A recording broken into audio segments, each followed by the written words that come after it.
তবে আসার কথা হলো এই 2024 সালের জুলাই এবং আগস্টের বিপ্লবের মধ্য দিয়ে প্রমাণ হয়েছে বাংলাদেশের যুব এবং তরুণ প্রজন্ম যদি রুখে দাঁড়ায়, দেশবাসী যদি তাদেরকে সমর্থন যোগায়, তাহলে কোনো আধিপত্যবাদী শক্তি জাতির উপর আর ক্ষমতার মসনদ টিকিয়ে রাখতে পারে না। ফ্যাসিবাদের বিজয়ের মধ্য দিয়ে স্বৈরাচারী শেখ হাসিনা এবং তার জালিম সরকারের পতনের মধ্য দিয়ে আধিপত্যবাদী ভারতের সেবাদাসের পতনের মধ্য দিয়ে বাংলাদেশের মানুষ নতুনভাবে তাদের ইচ্ছা এবং অভিপ্রায়কে বিশ্ব দরবারে জানান দিতে সক্ষম হয়েছে। আমরা মনে করি এখন সর্বপ্রথম আমাদের এই জুলাই এবং আগস্ট বিপ্লবের অর্জনকে ধরে রাখতে হবে।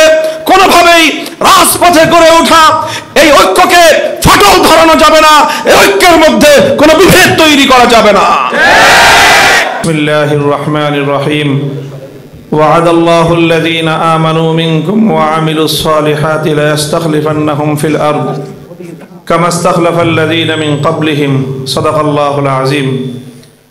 বাংলাদেশ খেলাফত মজলিস ভোলা জেলা শাখা কর্তৃক আয়োজিত আজকের এই জনশক্তি সম্মেলনে উপস্থিত সম্মানিত সভাপতি, উপস্থিত বাংলাদেশ খেলাফত মজলিসের কেন্দ্রীয় জেলা নেতৃবৃন্দ, সহযোগী সংগঠন সমূহের নেতৃবৃন্দ ও বাংলাদেশ খেলাফত যুব মজলিস ও সহযোগী সংগঠন সমূহের প্রিয় দায়িত্বশীল কর্মী ভাইয়েরা, সর্বপ্রথম আমি আপনাদেরকে ধন্যবাদ জানাচ্ছি যে আপনারা বাংলাদেশ খেলাফত মজলিসের কার্যক্রমকে তৃণমূল পর্যায় পর্যন্ত বিস্তৃত করে জনশক্তি যারা রয়েছে সংগঠনের যে সকল কর্মী, সমর্থক এবং দায়িত্বশীলরা রয়েছেন তাদের সকলকে সত্যিকার অর্থে সাংগঠনিক দায়িত্বশীল হিসেবে গড়ে তুলবার জন্য প্রচেষ্টা চালিয়ে যাচ্ছেন। আশা করব আপনাদের এই প্রচেষ্টা সামনের দিনে অব্যাহত থাকবে। আমরা দ্ব্যর্থহীন ভাষায় বলতে চাই, বাংলাদেশ খেলাফত মজলিস প্রচলিত গণতান্ত্রিক রাজনীতিতে কিঞ্চিত অংশগ্রহণ করলেও আমাদের প্রকৃত লক্ষ্য এবং চূড়ান্ত গন্তব্য হলো আল্লাহর জমিনে খেলাফত প্রতিষ্ঠা করা। খেলাফত প্রতিষ্ঠার জন্য বাংলাদেশ খেলাফত মজলিস মনে করে গণ আন্দোলনের কোনো বিকল্প নেই। গণ আন্দোলনের মাধ্যমে সকল তাগুতি শক্তিকে পরাস্ত করে গণমানুষের ব্যাপক সমর্থন এবং তাদের অংশগ্রহণের মাধ্যমে একটি বিপ্লব সংগঠন করতে হবে। আর সে বিপ্লবের মধ্য দিয়ে মানবরচিত সকল মতবাদ, তন্ত্রমন্ত্রের পতন ঘটবে, বাংলাদেশ হবে খেলাফত রাষ্ট্র, বাংলাদেশ হবে ইসলামী রাষ্ট্র। প্রিয় সাথী ও বন্ধুগণ, বিগত সময়ে দীর্ঘ শতাব্দীকাল ধরে আমরা আমাদের এই মাতৃভূমি, আমাদের এই ভূখণ্ডে আমরা ইসলামী রাষ্ট্র প্রতিষ্ঠার জন্য অনেক চেষ্টা, সাধনা, ত্যাগ এবং কোরবানি স্বীকার করেছি। কিন্তু দুর্ভাগ্যজনকভাবে যাদেরকে আমরা দায়িত্ব দিয়েছি তারা বারবার জনগণকে প্রতারিত করেছে, জাতির সঙ্গে কৃত ওয়াদা এবং অঙ্গীকার তারা ভঙ্গ করেছে, বিশ্বাসঘাতকতা করেছে। আপনারা জানেন 190 বছরের ব্রিটিশ বিরোধী সংগ্রামে, ব্রিটিশ বিরোধী আন্দোলনে, আজাদি এবং মুক্তির সংগ্রামে আলেম ওলামাদের নেতৃত্বে এই উপমহাদেশ এবং আমার দেশের ধর্মপ্রাণ মুসলমানরা ব্যাপকভাবে অংশগ্রহণ করেছিলেন। বালাকোটের রণাঙ্গনে এই বাংলার প্রান্তর থেকে বহু মুজাহিদ অংশগ্রহণ করে আল্লাহর দ্বীনের জন্য, আজাদির জন্য তারা শাহাদাত বরণ করেছেন। শহীদ তিতুমীরের নেতৃত্বে বাঁশের কিল্লা গড়ে ইংরেজদের বিরুদ্ধে যে লড়াই চালিয়েছিলেন সেখানেও বাংলা অঞ্চলের মুসলমানদের অসামান্য অবদান ছিল। হাজী শরীয়তুল্লাহর নেতৃত্বে ফরায়েজি আন্দোলন হয়েছিল। ফকির মজনু শাহদের নেতৃত্বে ফকির দরবেশরা আন্দোলন সংগ্রাম গড়ে তুলেছিলেন। তাদের এই সকল আন্দোলন সংগ্রামের উদ্দেশ্য শুধুমাত্র একটি মানচিত্র আর একটি পতাকা অর্জন করাই ছিল না, বরং তাদের আন্দোলন সংগ্রামের সুমহান লক্ষ্য ছিল এমন একটি মানচিত্র হবে যে মানচিত্রে আইন চলবে আল্লাহর, সংবিধান হবে আল কোরআনের। দীর্ঘ 190 বছরের সংগ্রাম, সাধনা, শাহাদাত, রক্তের সিঁড়ি বেয়ে 1947 সালে ব্রিটিশরা বিতাড়িত হলেও আমাদের সেই কাঙ্ক্ষিত লক্ষ্য আমরা অর্জন করতে পারিনি। প্রথমত 24 বছর পর্যন্ত 47 থেকে 71 পর্যন্ত পশ্চিম পাকিস্তানি স্বৈর শাসকদের বিশ্বাসঘাতকতা, জাতির সঙ্গে গাদ্দারির কারণেই ইসলাম রাষ্ট্রীয় পর্যায়ে পরিপূর্ণভাবে বাস্তবায়িত হতে পারেনি, বরং তারা বৈষম্য গড়ে তুলেছিল। তারা এদেশের মানুষকে তাদের প্রাপ্য অধিকার থেকে বঞ্চিত করেছিল। তখনই বাংলার মানুষ তাদের প্রাপ্য অধিকার আদায়ের জন্য তারা রুখে দাঁড়িয়েছিল। শুরু হয়েছিল জালিমের বিরুদ্ধে মজলুমের লড়াই। সেই জালিমের বিরুদ্ধে মজলুমের লড়াইয়ের মুক্তিযুদ্ধের মধ্য দিয়ে বাংলাদেশ স্বাধীনতা অর্জন করে। কিন্তু বাংলাদেশের স্বাধীনতা অর্জিত হওয়ার পর বাংলাদেশের স্বাধীনতা ছিনতাই হয়ে যায় পার্শ্ববর্তী আরেকটি দেশের মাধ্যমে। তারা ষড়যন্ত্রের মধ্য দিয়ে বাংলাদেশের স্বাধীনতা আন্দোলনে নেতৃত্ব দানকারী কিছু নেতৃবৃন্দকে ব্ল্যাকমেইল করে অথবা তাদেরকে বিভ্রান্ত করে সেই ধর্মনিরপেক্ষবাদী ভারতের সংবিধানের মূলনীতিগুলোকে বাংলাদেশের উপর চাপিয়ে দিয়ে বাংলাদেশের মুক্তিযুদ্ধের অর্জনকে তারা ধ্বংস করেছে, বাংলাদেশের বিজয়কে তারা ছিনতাই করেছে।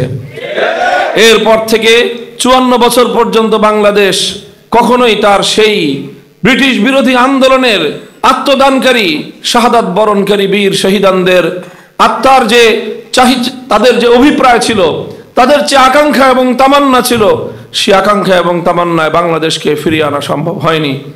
আমরা চেষ্টা করে যাচ্ছি আমাদের এই সাধনা, আমরণ, আমাদের এই লড়াই, দুর্নিবার আমরা আমাদের সংগ্রাম চালিয়ে যাব যতদিন পর্যন্ত না আমরা আল্লাহর কোরআনকে সংবিধান হিসেবে পাবো। তবে আসার কথা হলো এই 2024 সালের জুলাই এবং আগস্টের বিপ্লবের মধ্য দিয়ে প্রমাণ হয়েছে বাংলাদেশের যুব এবং তরুণ প্রজন্ম যদি রুখে দাঁড়ায়, দেশবাসী যদি তাদেরকে সমর্থন যোগায়, তাহলে কোনো আধিপত্যবাদী শক্তি জাতির উপর আর ক্ষমতার মসনদ টিকিয়ে রাখতে পারে না। ফ্যাসিবাদের বিজয়ের মধ্য দিয়ে স্বৈরাচারী শেখ হাসিনা এবং তার জালিম সরকারের পতনের মধ্য দিয়ে আধিপত্যবাদী ভারতের সেবাদাসের পতনের মধ্য দিয়ে বাংলাদেশের মানুষ নতুনভাবে তাদের ইচ্ছা এবং অভিপ্রায়কে বিশ্ব দরবারে জানান দিতে সক্ষম হয়েছে। আমরা মনে করি এখন সর্বপ্রথম আমাদের এই জুলাই এবং আগস্ট বিপ্লবের অর্জনকে ধরে রাখতে হবে। কোনোভাবেই রাজপথে গড়ে ওঠা এই ঐক্যকে ফাটল ধরানো যাবে না, এই ঐক্যের মধ্যে কোনো বিভেদ তৈরি করা যাবে না।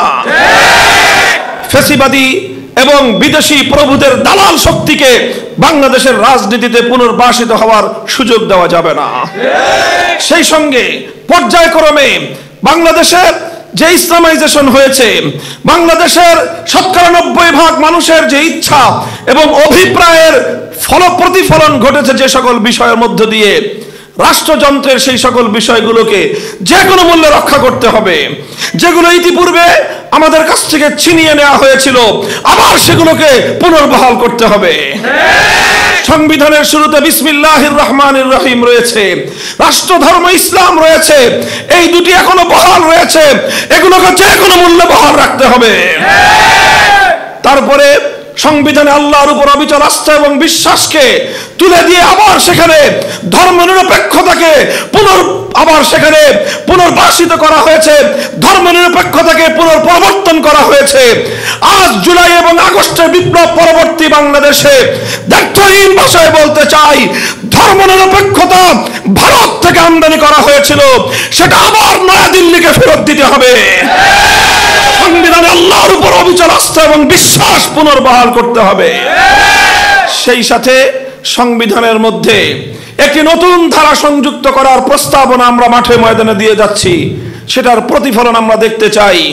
আর সেটি হলো বাংলাদেশ মুসলমানদের ভাগে পড়া দেশ বিভাগের সময় ইসলামী রাষ্ট্র গঠন করবার সেই অঙ্গীকার এবং সেই কমিটমেন্টের ভিত্তিতে অর্জিত মুসলমানদের এই ভূখণ্ডে কোরআন সুন্নাহ বিরোধী, ইসলামী শরিয়া বিরোধী কোন আইন চলতে পারে না, কোন নীতিমালা চলতে পারে না, কোন বিধিমালা চলতে পারে না। সাংবিধানিকভাবে তা নিশ্চিত করতে হবে। সেই সঙ্গে সংবিধান সংস্কার করে দেশের যে রাজনৈতিক বন্দোবস্ত রয়েছে সেখানে গণমানুষের অধিকার প্রতিষ্ঠা করতে হবে। একদলীয় ফ্যাসিবাদী একনায়কতন্ত্র স্বৈরতন্ত্রের সকল ছিদ্রপথগুলোকে বন্ধ করতে হবে। প্রধানমন্ত্রী এবং রাষ্ট্রপতির মধ্যে ক্ষমতার ভারসাম্য আনতে হবে। নির্বাচনের মাধ্যমে সংসদ সদস্যের মাধ্যমে নির্বাচনী ব্যবস্থার পাশাপাশি সংখ্যানুপাতিক হারে নির্বাচনের একটি অংশকে রেখে একটি সমন্বয় তৈরি করতে হবে। আমরা যদি এগুলো করতে পারি, আমাদের শর্ট টাইম, আমাদের অল্প স্বল্প সময়ের যে টার্গেট সেটা ফুলফিল হবে। তবে আমাদের দীর্ঘমেয়াদের টার্গেট আরো মহান এবং আরো মহৎ কিছু, সেটা হলো আল্লাহর জমিনে পূর্ণাঙ্গ ইসলামী খেলাফত কায়েম করা। এই জন্য আমি সংগঠনের সকল নেতা কর্মীদেরকে উদাত্ত আহ্বান জানাবো। আজ এখানে জনশক্তি সম্মেলন লিখেছেন আপনারা, অর্থাৎ আমাদের এখন অনেক সমর্থক রয়েছে, আমাদের জনসংখ্যা রয়েছে, আমাদের কর্মী রয়েছে, কিন্তু শুধুমাত্র জনসংখ্যা দিয়ে বিপ্লব হবে না, জনসংখ্যা দিয়ে সংগ্রাম হবে না, জনসংখ্যা দিয়ে লড়াই হবে না, জনসংখ্যা দিয়ে জিহাদ হবে না। সেজন্য জনসংখ্যাকে জনশক্তিতে রূপান্তরিত করতে হবে। প্রশিক্ষণ কর্মসূচিকে আপনারা অবশ্যই বাস্তবায়ন করতে হবে। সংগঠনের পক্ষ থেকে সাপ্তাহিক ভিত্তিতে যে 4 কাজের ঘোষণা দেওয়া হয়েছে, প্রতিটি শাখায় শাখায় 4 সপ্তাহে 4 কর্মসূচি বাস্তবায়ন করতে হবে। 1 সপ্তাহে ইসলাহি মজলিস, আরেক সপ্তাহে দাওয়াতি মজলিস, আরেক সপ্তাহে হালকায়ে তালিম, আরেক সপ্তাহে ইসলাহি মজলিস। 4 সপ্তাহে 4 কর্মসূচি বাস্তবায়ন করতে হবে। মাসিক ভিত্তিতে 3 কর্মসূচি বাস্তবায়ন করতে হবে। দাওয়াতি মিছিল করতে হবে, দাওয়াতি সফর করতে হবে। মানুষের কল্যাণে, সমাজ কল্যাণে প্রতি মাসে উল্লেখযোগ্য সংখ্যক ভূমিকা পালন করতে হবে। প্রতি 3 মাস অন্তর অন্তর প্রতিটি শাখা থেকে তরবিয়তি সফরে 3 দিনের জন্য বাড়িঘর ছেড়ে আল্লাহর জমিন, আল্লাহর দ্বীনকে বিজয়ী করবার চেতনা নিয়ে মানুষের দুয়ারে দুয়ারে ফিরতে হবে। এই কর্মসূচিগুলো যদি আমরা বাস্তবায়ন করতে না পারি, তাহলে শুধুমাত্র মিছিল করে, মিটিং করে, সংগ্রাম করে আমরা আমাদের লক্ষ্য পর্যন্ত পৌঁছতে পারবো না। রাজনৈতিকভাবে সচেতনতা গড়ে তুলতে হবে, অতিমাত্রার রাজনীতি করা যাবে না। আমাদের লক্ষ্য বহুদূর। আমরা রাজনৈতিকভাবে প্রতিটি জনশক্তিকে জনসচেতন করে তুলবো, রাজনীতি সচেতন করে তুলবো, কিন্তু প্রচলিত রাজনীতির গড্ডালিকা প্রবাহে গা ভাসিয়ে দেওয়া চলবে না। মনে রাখতে হবে, আমাদের চূড়ান্ত গন্তব্য আব্রাহাম লিঙ্কনের গণতন্ত্রের রাজনীতি নয়। আমাদের চূড়ান্ত গন্তব্য আল্লাহর পয়গম্বরের প্রতিষ্ঠিত সেই খেলাফতের রাজনীতি বাস্তবায়ন করতে হবে। সংগ্রামী সাথী ও বন্ধুগণ, এভাবে যদি আমরা আমাদের কার্যকলাপ পরিচালনা করতে পারি, ইনশাআল্লাহ বাংলাদেশ খেলাফত মজলিস এদেশের তরুণ, যুব এবং সর্বস্তরের জনগণের যেভাবে আস্থা অর্জন করে চলেছে, এদেশের নতুন প্রজন্ম যেভাবে বাংলাদেশ খেলাফত মজলিসকে নিজেদের ঠিকানায় পরিণত করছে, আগামীর বাংলাদেশে বাংলাদেশ খেলাফত মজলিস রাজনীতিতে একটি ফ্যাক্টর হয়ে দাঁড়াবে ইনশাআল্লাহ। আপনাদের এই দ্বীপ জেলা ভোলাকে বাংলাদেশ খেলাফত মজলিসের দুর্গ হিসেবে গড়ে তুলবেন ইনশাআল্লাহ। প্রতিটি থানায় থানায়, প্রতিটি ইউনিয়নে, ওয়ার্ড পর্যায় পর্যন্ত সংগঠনের শাখা গঠন করে ব্যাপকভাবে সাংগঠনিক কার্যকলাপের মধ্য দিয়ে বাংলাদেশ খেলাফত মজলিসকে গণমানুষের সংগঠনে পরিণত করতে হবে। প্রস্তুত থাকবেন তো ইনশাআল্লাহ? আল্লাহ পাক রব্বুল আলামিন আমাদের সকলকে তৌফিক দান করুন। আজকের এই জনশক্তি সম্মেলন সফল এবং কামিয়াব হোক। বাংলাদেশ বিরোধী সকল আধিপত্যবাদী, সাম্রাজ্যবাদী শক্তির সকল ষড়যন্ত্র, ফ্যাসিবাদী সকল শক্তি উৎখাত হোক। দেশপ্রেমিক ইমানদার জনতার নেতৃত্বে বাংলাদেশ তার গন্তব্য পানে এগিয়ে চলুক, সেই প্রত্যাশা ব্যক্ত করে আজ আবার এই জনশক্তি সম্মেলনের উদ্যোগ গ্রহণ করায় সংশ্লিষ্ট সকল দায়িত্বশীলদেরকে বাংলাদেশ খেলাফত মজলিস কেন্দ্রের পক্ষ থেকে এবং আমি আমার ইমারতে খেলাফতে মজলিসের পক্ষ থেকে আপনাদের সকলকে ধন্যবাদ জানাই, সকলকে আন্তরিক অভিনন্দন জানিয়ে, এবং যারা আজকে এখানে আইন শৃঙ্খলা রক্ষাকারী বাহিনী হিসেবে দায়িত্ব পালন করছেন আইন শৃঙ্খলা রক্ষায়, সাংবাদিক বন্ধুগণ সহ সকল শুভানুদ্দায়ীদের সকলকে অভিনন্দন জানিয়ে আমি আমার বক্তব্য শেষ করছি। নাসরুম মিনাল্লাহি ওয়া ফাতহুন করিম ওয়া আখিরু দাওয়ানা আলহামদুলিল্লাহি রাব্বিল আলামিন। ওয়াসসালামু আলাইকুম ওয়া রাহমাতুল্লাহ।